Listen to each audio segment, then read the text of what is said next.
مشرق وسطی کی جنگ اب ایک ایسے موڑ پر پہنچ چکی ہے جہاں صرف میزائل نہیں چل رہے بلکہ اعصاب، حکمت عملی اور طاقت کے دعوے بھی آمنے سامنے کھڑے ہیں۔ امریکہ کے ساتھ جاری اس ٹکراؤ میں ایران جارحانہ انداز میں جواب دیتا دکھائی دے رہا ہے۔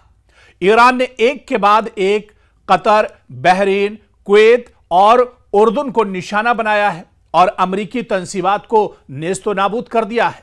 ایران اپنے ڈرونز، میزائل اور جنگی منصوبہ بندی کے ذریعے یہ پیغام بھی دے رہا ہے کہ تہران اب دباؤ میں آنے والا نہیں۔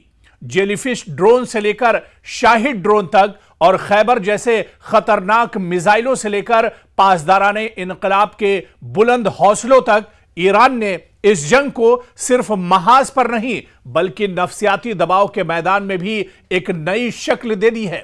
تہران کی گلیوں میں غصہ بھی ہے، جوش بھی ہے اور واشنگٹن کے خلاف سخت پیغام بھی۔ یہی وجہ ہے کہ اب خود ڈونلڈ ٹرمپ یہ ماننے پر مجبور نظر آتے ہیں کہ وہ ایران کے نشانے پر ہیں۔ سوال یہ ہے کہ کیا واقعی جنگ کا پلڑا ایران کی طرف جھک رہا ہے؟ کیا امریکہ پہلی بار تہران کی حکمت عملی کے سامنے دفاعی پوزیشن میں آ گیا ہے؟ اور کیا ٹرمپ کا خوف اس جنگ کا سب سے بڑا سیاسی اعتراف بنتا جا رہا ہے؟ ایران نے جس انداز میں پلٹوار کیا ہے، اس نے واشنگٹن کے ایوانوں سے لے کر خلیج کے فوجی اڈوں تک ہلچل مچا دی ہے۔ شاہد ڈرون کی یلغار، خیبر میزائل کی گرج اور پاسداران انقلاب کے کھلے انتقامی پیغامات سب مل کر ایک ہی اعلان کر رہے ہیں کہ تہران اب دبنے والا نہیں۔ ادھر کبھی خود کو دنیا کا سب سے طاقتور لیڈر کہنے والے ڈونلڈ ٹرمپ اب خود یہ کہنے پر مجبور ہیں کہ وہ ایران کے نشانے پر ہیں۔ سوال یہ ہے کہ کیا ایران نے واقعی امریکہ کے ہوش اڑا دیے ہیں؟ کیا ٹرمپ کا خوف اس جنگ کا سب سے بڑا سیاسی اعتراف بن چکا ہے؟ اور کیا مشرق وسطی میں اب وہ مرحلہ شروع ہو چکا ہے جہاں امریکہ پہلی بار دفاعی انداز میں دکھائی دے رہا ہے؟ ایران کا خوف ٹرمپ پر اتنا زیادہ ہے کہ انہوں نے یو ایس ابراہم لنکن جیسے جنگی بیڑے کو پیچھے ہٹنے کا فرمان جاری کر دیا ہے۔ اب امریکہ کو سمجھ نہیں آ رہا ہے کہ وہ ایران کو کیسے زیر کرے۔ امریکہ حملے ضرور کر رہا ہے لیکن ایرانیوں کے حوصلوں کے سامنے امریکہ کی ایک نہیں چل رہی ہے۔ ایران کا بچہ بچہ شہادت کی تمنا لیے میدان میں ڈٹا ہوا ہے۔ جو شخص کبھی ایران کو صفحہ ہستی سے مٹانے کے دعوے کرتا تھا، آج اسی کے لہجے میں خوف، چہرے پر پریشانی اور بیانوں میں بے یقینی صاف دیکھی جا سکتی ہے۔ مشرق وسطی میں جنگ نے ایسا پلٹوار کیا ہے کہ واشنگٹن کی گرج اب تہران کی للکار کے سامنے پھیکی پڑتی دکھائی دے رہی ہے۔ ایران نے جس طرح خطرناک ڈرونز اور اس کے علاوہ میزائل اور منظم جنگی حکمت عملی کے ساتھ جواب دیا ہے، اس نے امریکہ کی طاقت کے دعووں کا غرور ہلا کر رکھ دیا ہے۔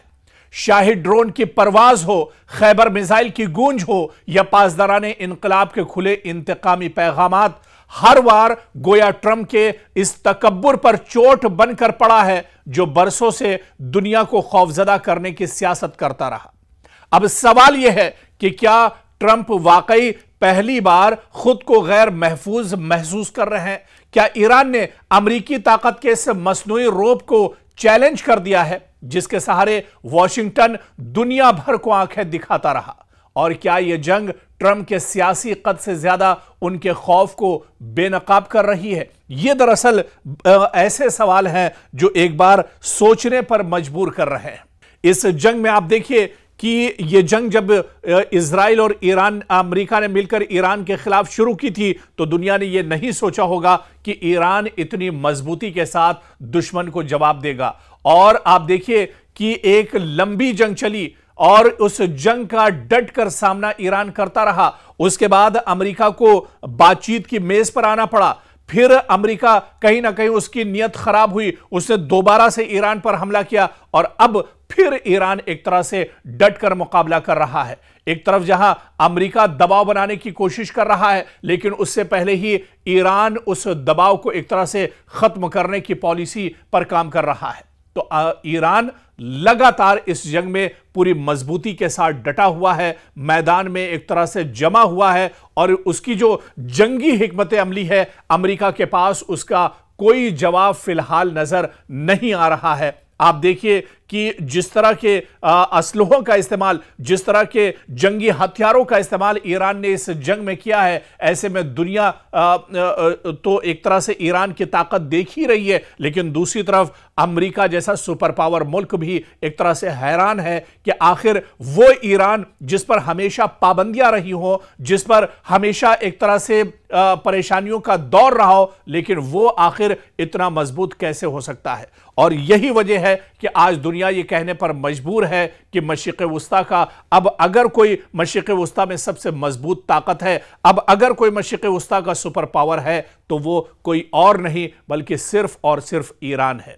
جنگ تو ضرور ہو رہی ہے، امریکہ اٹیک تو ضرور کر رہا ہے، لیکن جو ایک طرح سے اس جنگ میں جو نتیجہ امریکہ کے حق میں ہونا چاہیے وہ نتیجے دراصل ڈونلڈ ٹرمپ کو نہیں مل رہے ہیں، اور یہی سب سے بڑی ہار اس جنگ کی امریکہ کی اور ڈونلڈ ٹرمپ کی ہے۔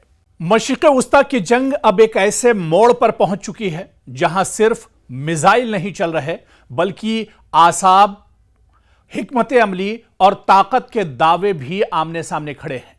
امریکہ کے ساتھ جاری اس ٹکراؤ میں ایران جارحانہ انداز میں جواب دیتا دکھائی دے رہا ہے۔ ایران نے ایک کے بعد ایک قطر، بحرین، کویت اور اردن کو نشانہ بنایا ہے اور امریکی تنصیبات کو نیست و نابود کر دیا ہے۔ ایران اپنے ڈرونز، میزائل اور جنگی منصوبہ بندی کے ذریعے یہ پیغام بھی دے رہا ہے کہ تہران اب دباؤ میں آنے والا نہیں۔ جیلی فش ڈرون سے لے کر شاہد ڈرون تک اور خیبر جیسے خطرناک میزائلوں سے لے کر پاسداران انقلاب کے بلند حوصلوں تک ایران نے اس جنگ کو صرف محاذ پر نہیں بلکہ نفسیاتی دباؤ کے میدان میں بھی ایک نئی شکل دے دی ہے۔